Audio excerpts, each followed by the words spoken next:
우리는 가끔 이런 생각을 할 때가 있습니다. 왜 하나님께서는 에덴 동산 중앙에 선악과를 두셨을까? 먹으면 안 되는 것이었다면 조용한 구석에 숨겨두시는 게 맞지 않았을까? 하나님은 인간이 범죄할 걸 모르셨을까? 아니면 아시면서도 일부러 그렇게 하신 걸까? 정말 선악과는 우리가 죄를 짓는지 지켜보는 일종의 CCTV 감시 장치 같은 것이었을까요?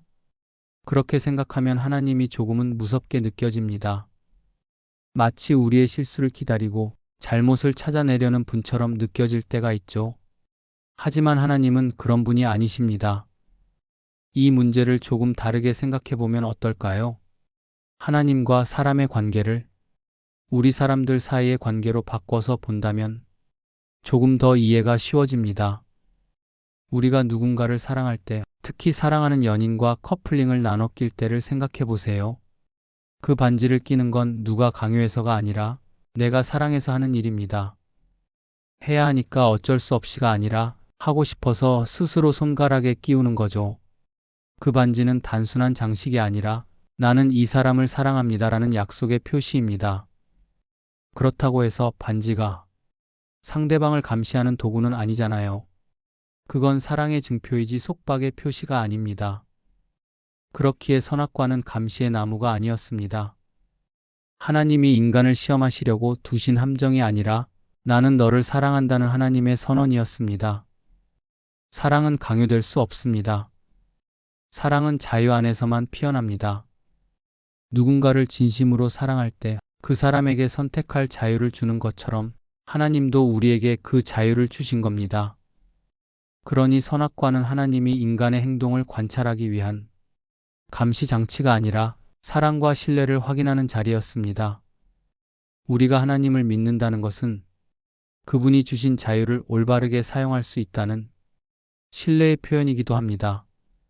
하나님께서는 우리의 실수를 미리 아시면서도 자유를 거두지 않으셨습니다.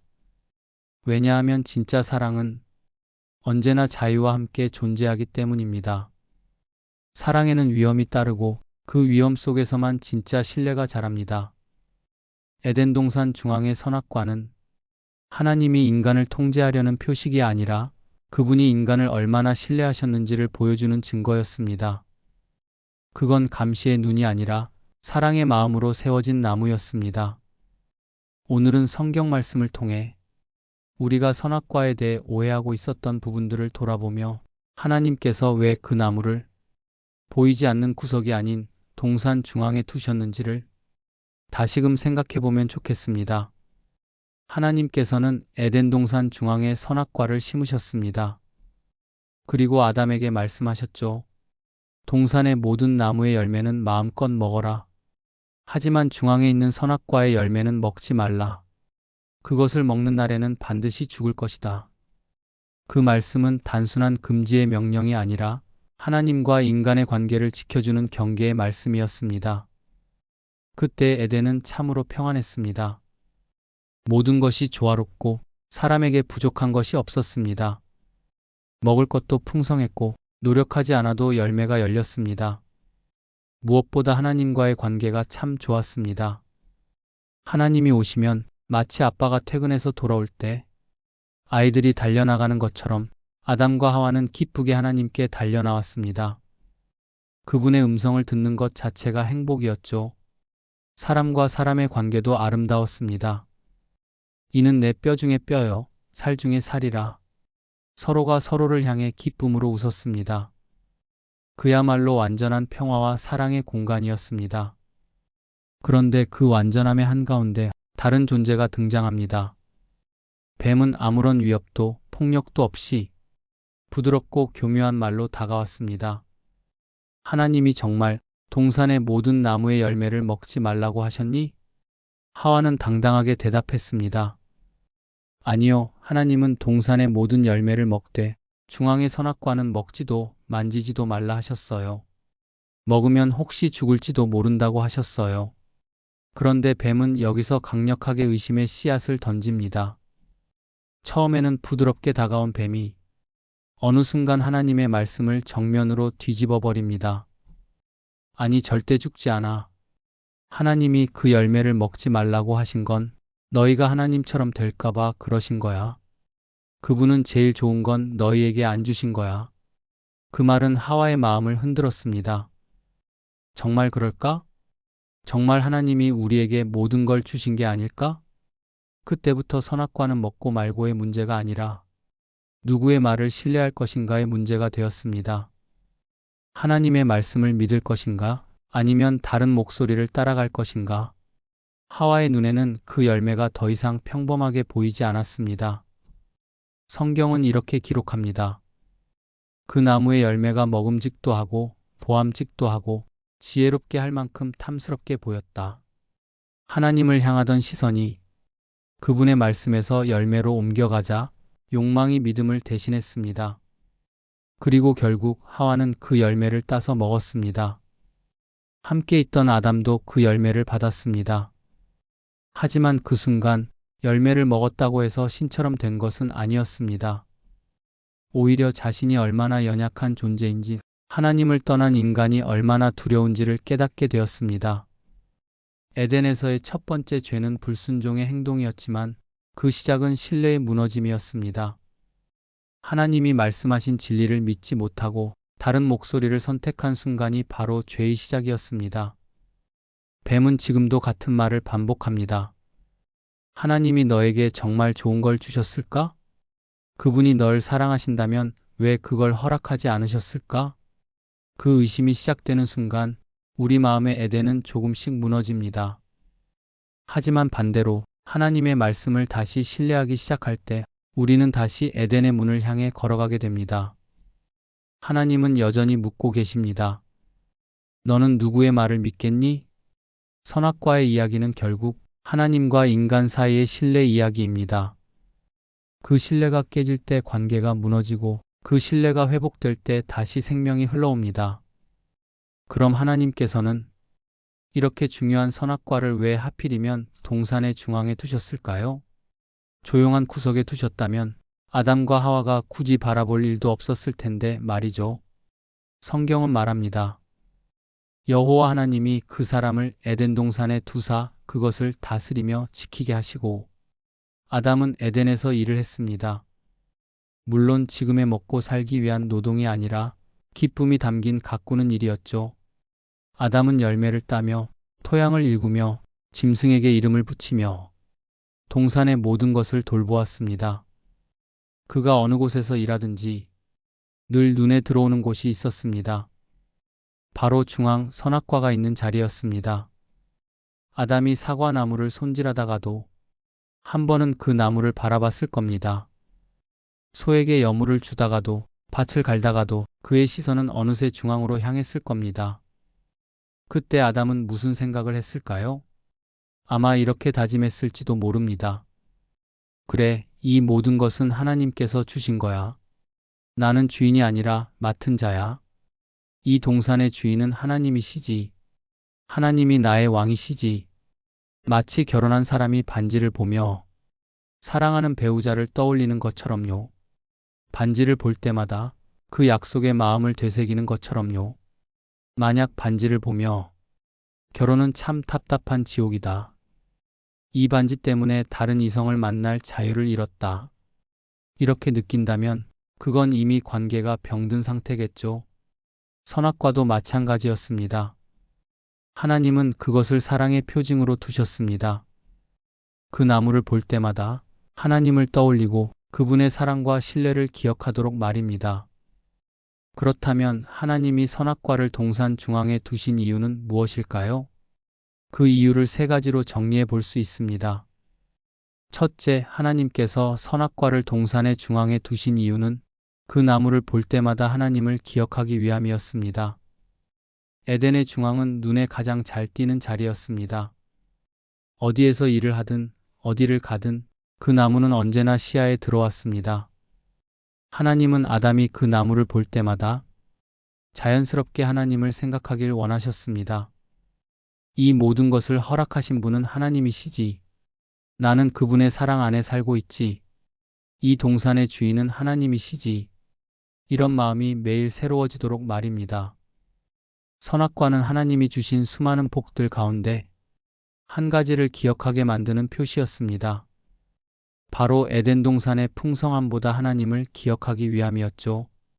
아담은 아침마다 동산을 거닐며 햇살을 받는 나무를 보고 노래하는 새를 들으며 하나님이 참 좋으신 분이시구나, 그렇게 속삭였을 겁니다.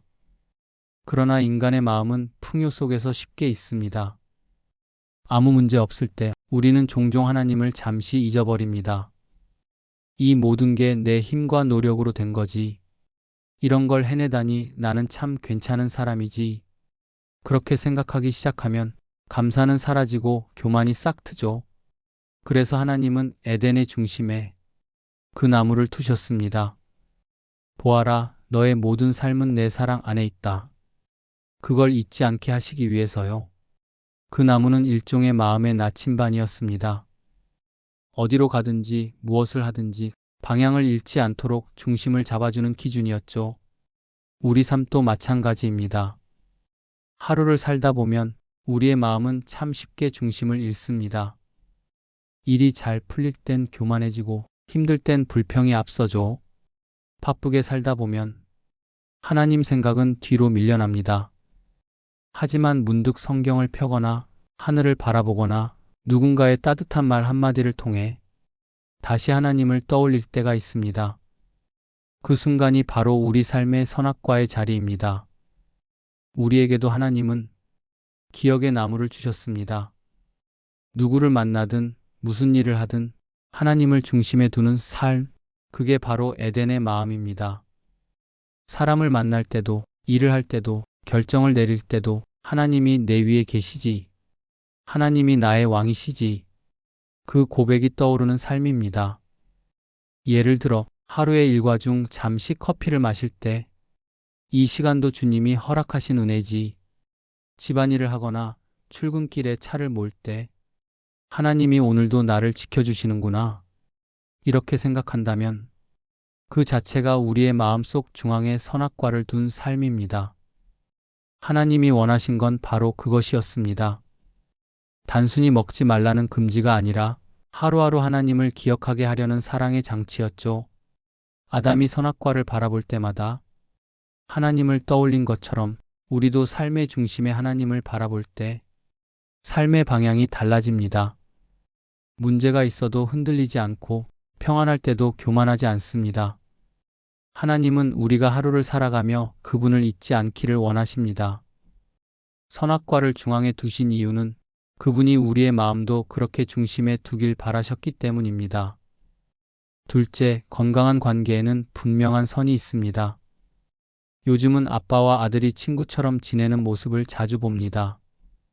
함께 농담도 하고 게임도 하고 운동도 하죠. 겉으로 보기엔 정말 친구 같습니다. 하지만 아무리 친구 같아도 정말 친구는 아닙니다. 그 안에는 눈에 보이지 않는 선이 존재합니다. 그 선이 있기에 관계는 더 따뜻하고 서로의 자리를 존중할 수 있습니다. 그 선이 무너지면 친밀함은 곧 불편함으로 바뀌고 사랑은 질서를 잃습니다. 한번 생각해 보세요. 친구 같은 아빠라 해도 아빠에게 말을 할 때 친구에게 쓰는 비속어를 쓰진 않죠. 그건 혼나고 안 혼나고의 문제가 아니라 존중의 선을 지키는 마음 때문입니다. 아들이 현관에 있는 아빠의 신발을 함부로 밟지 않는 것도 마찬가지입니다.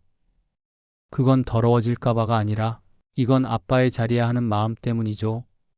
아무리 친해도 넘어서는 안 되는 경계의 선, 그게 있어야 관계는 건강합니다. 그 선은 억압이 아니라 질서의 표현입니다. 벽이 아니라 서로를 지켜주는 울타리 같은 것입니다. 아빠가 아빠로, 아들이 아들로 존재할 때 그 관계는 편안하고 안정적입니다. 그 선이 사라지면 관계는 혼란스러워집니다. 성경에도 그 질서가 무너진 비극적인 예가 있습니다. 다윗의 아들 가운데 첫째인 암논이 아버지의 여자를 범한 사건입니다. 그건 단순한 죄가 아니라 아버지를 꺾어버린 행동, 하나님이 세우신 관계의 질서를 부정한 일이었습니다. 결국 그 행위로 가정이 무너지고 나라까지 혼란에 빠졌습니다. 하나님은 사랑의 하나님이시지만 그 사랑 안에는 분명한 질서의 선이 있습니다. 그 선을 지키는 게 바로 경외함입니다. 하나님은 나의 아버지이시지만 나는 여전히 그분의 피조물이다. 이 인식이 있을 때 관계는 교만해지지 않고 사랑은 깊어집니다. 아무리 가까워도 존중이 사라지면 관계는 병듭니다. 하지만 서로의 자리를 인정하고 그 경계를 존중하면 관계는 더 단단해집니다. 아빠와 아들의 관계가 그렇듯 하나님과 우리의 관계도 그렇습니다. 하나님은 우리에게 다가오시지만 우리는 그분을 친구라 부르면서도 경외의 마음을 잃지 않아야 합니다. 사랑 안에 질서가 있고 질서 안에 평안이 있습니다. 그 평안이 무너질 때마다 우리는 스스로 중심을 잃습니다. 하지만 그 선을 지킬 때 관계는 자유로워지고 그 자유 안에서 진짜 사랑이 자랍니다. 분명한 선이 있는 관계가 건강한 관계입니다. 그 선은 거리의 벽이 아니라 서로를 존중하게 만드는 사랑의 울타리입니다. 셋째, 하나님께서 선악과를 중앙에 두신 이유는 실제적인 삶 속에서 우리가 누구의 말을 신뢰하고 살아갈지 결정할 때를 위함입니다. 사람은 살아가면서 매일 많은 선택을 하게 됩니다. 그 선택의 본질은 결국 나는 누구의 말을 신뢰하며 살아갈 것인가의 문제입니다. 에덴에서도 그랬습니다. 하나님의 말씀과 뱀의 말, 두 목소리가 들렸습니다. 둘은 비슷한 말이 아니었습니다. 서로 타협할 여지도 없는 완전히 정반대의 말이었습니다. 하나님은 먹으면 죽는다 하셨지만 뱀은 절대 죽지 않는다 했습니다. 한쪽은 진리였고 다른 한쪽은 달콤한 거짓이었습니다. 결국 아담과 하와는 하나님의 말씀보다 뱀의 말을 신뢰하기로 선택했습니다. 그 순간 관계는 깨어졌습니다. 이 장면은 단지 오래된 이야기가 아닙니다. 오늘을 사는 우리에게도 매일 반복되는 현실입니다. 우리는 여전히 선택의 기로에 서 있습니다. 하나님의 말씀을 믿을 것인가? 세상의 말을 따를 것인가? 요즘 세상은 모든 것이 옳다고 말합니다. 진리는 각자에게 있다. 절대적인 건 아무것도 없다. 이런 생각이 당연하게 여겨집니다. 겉으로는 너그럽고 관대한 것 같지만 결국 진리를 흐리게 만드는 말입니다. 물론 우리의 삶의 태도가 너무 외골수적이거나 적대적이어서는 안 되겠지요. 하지만 분별력을 잃는 것은 더 큰 문제입니다. 사랑 안에서도 지혜 안에서도 우리는 하나님의 뜻을 분별할 줄 알아야 합니다. 바로 그 분별력이 선악과 앞에서 필요한 마음이었습니다. 그 나무는 지식의 나무가 아니라 신뢰의 나무였습니다. 나는 하나님의 말씀을 믿을 것인가? 아니면 다른 목소리를 따를 것인가? 오늘 우리의 삶 속에도 그런 선택의 순간이 많습니다. 사업을 할 때 다들 이렇게 하니까라는 관행이 있습니다. 하지만 하나님의 자녀는 그래도 지켜야 할 것은 지킨다는 다른 기준을 가져야 합니다. 손해를 보더라도 정직을 선택하는 태도, 그게 바로 신뢰의 열매입니다. 또 사람 관계 속에서도 세상은 그 정도 거짓말쯤은 괜찮다고 말합니다. 이익을 위해서는 어쩔 수 없다고 합리화합니다. 하지만 우리는 묻습니다. 이 선택이 하나님 앞에서 옳은가? 이 질문을 던지는 순간 우리는 이미 신뢰의 자리에 서 있는 것입니다. 하나님은 지금도 묻고 계십니다. 너는 누구의 말을 믿겠니? 모두가 좋다고 하는 길이 아니라 하나님이 기뻐하시는 길을 택하는 사람, 그가 바로 에덴의 중심에 서 있는 사람입니다. 우리는 이 세상을 살며 두루두루 괜찮은 길이 아니라 정말 최선의 길, 하나님의 뜻에 맞는 길을 선택해야 합니다. 그 선택이 때로는 외로워도 그 길 끝엔 반드시 생명이 있습니다. 선악과는 결국 먹느냐 마느냐의 이야기가 아니라 누구를 신뢰할 것인가의 이야기였습니다. 그리고 지금도 그 질문은 우리 마음의 한가운데에서 조용히 울리고 있습니다. 우리는 가끔 이런 생각을 합니다. 왜 하나님께서는 에덴 동산 중앙에 선악과를 두셨을까? 먹으면 안 되는 것이라면 구석에 숨겨두셔도 되었을 텐데요. 혹 하나님은 인간이 범죄할 것을 아시면서도 일부러 두신 걸까요? 정말 선악과가 우리가 죄를 짓는지 지켜보는 CCTV 같은 감시 장치였을까요? 그렇게 생각하면 하나님이 우리의 실수를 기다리시는 분처럼 두렵게 느껴집니다. 그러나 하나님은 그런 분이 아니십니다. 조금 다르게 생각해 볼까요? 사람 사이의 사랑을 떠올리면 이해가 조금 더 쉬워집니다. 연인이 서로에게 커플링을 선물하는 이유는 강요가 아니라 사랑의 자발성 때문이죠.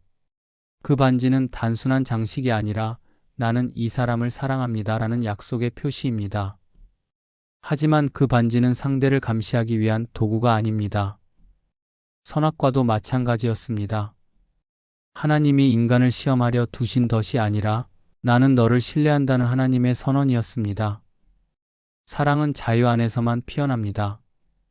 자유가 없는 사랑은 강요이고 신뢰가 없는 자유는 방종이 됩니다. 하나님은 인간에게 그 자유를 주셨습니다.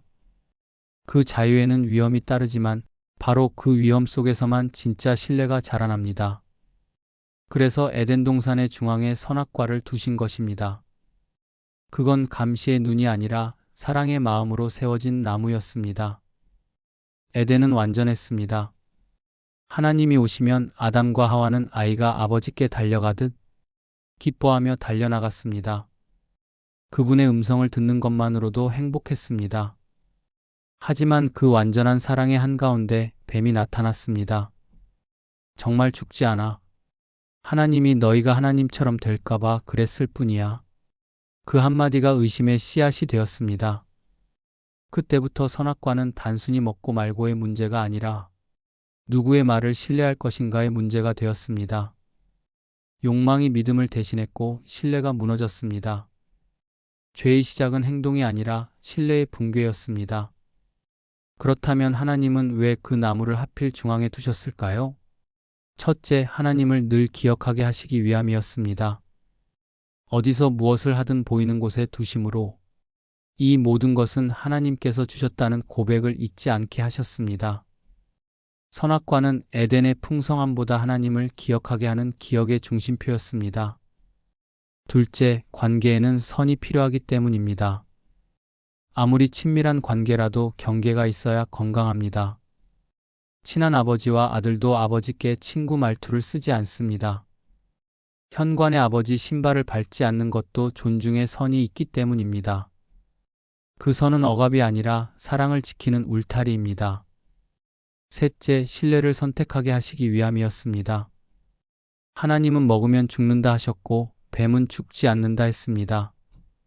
둘은 전혀 타협할 수 없는 말이었습니다. 하나님은 우리가 누구의 말을 믿을 것인가를 스스로 결정하길 원하셨습니다. 그 신뢰의 자리에서 우리의 믿음이 자라고 단단해집니다. 그렇다면 오늘 우리의 삶 속 선악과는 무엇일까요? 때로는 성공과 트로피입니다. 내 힘으로 얻은 결과 같아도 그것을 바라보며 이건 하나님의 은혜입니다라고 고백할 때 그 성공은 나를 넘어뜨리는 나무가 아니라 하나님을 기억하게 하는 나무가 됩니다. 또 때로는 실패와 좌절이 선악과가 됩니다. 내 뜻대로 되지 않는 상황 속에서 그래, 하나님이 내 위에 계시지. 하나님이 이 일을 주장하고 계시지. 이 고백을 드릴 때 우리는 하나님을 다시 중앙에 모시는 삶을 삽니다. 결국 하나님께서 에덴 동산에 선악과를 세우신 이유는 분명합니다. 그분이 에덴의 왕이심을 잊지 않게 하시기 위함입니다. 그분이 중심에 계셔야 풍성함이 건강하게 유지될 수 있기 때문입니다. 오늘 우리의 삶에도 하나님은 각자에게 선악과를 두셨습니다. 그것을 잘 분별하고 받아들일 때 성공이 우리를 교만하게 하지 못하고 실패가 우리를 무너뜨리지 못합니다. 우리의 트로피도 우리의 좌절도 하나님을 기억하게 하는 선악과로 받아들일 때 우리는 어떤 상황에서도 의연히 하나님을 바라볼 수 있습니다. 하나님이 중심이 되실 때 우리의 인생은 다시 에덴처럼 평안해질 것입니다. 그분이 왕이신 삶, 그 자리가 바로 우리가 돌아가야 할 진짜 에덴 동산입니다.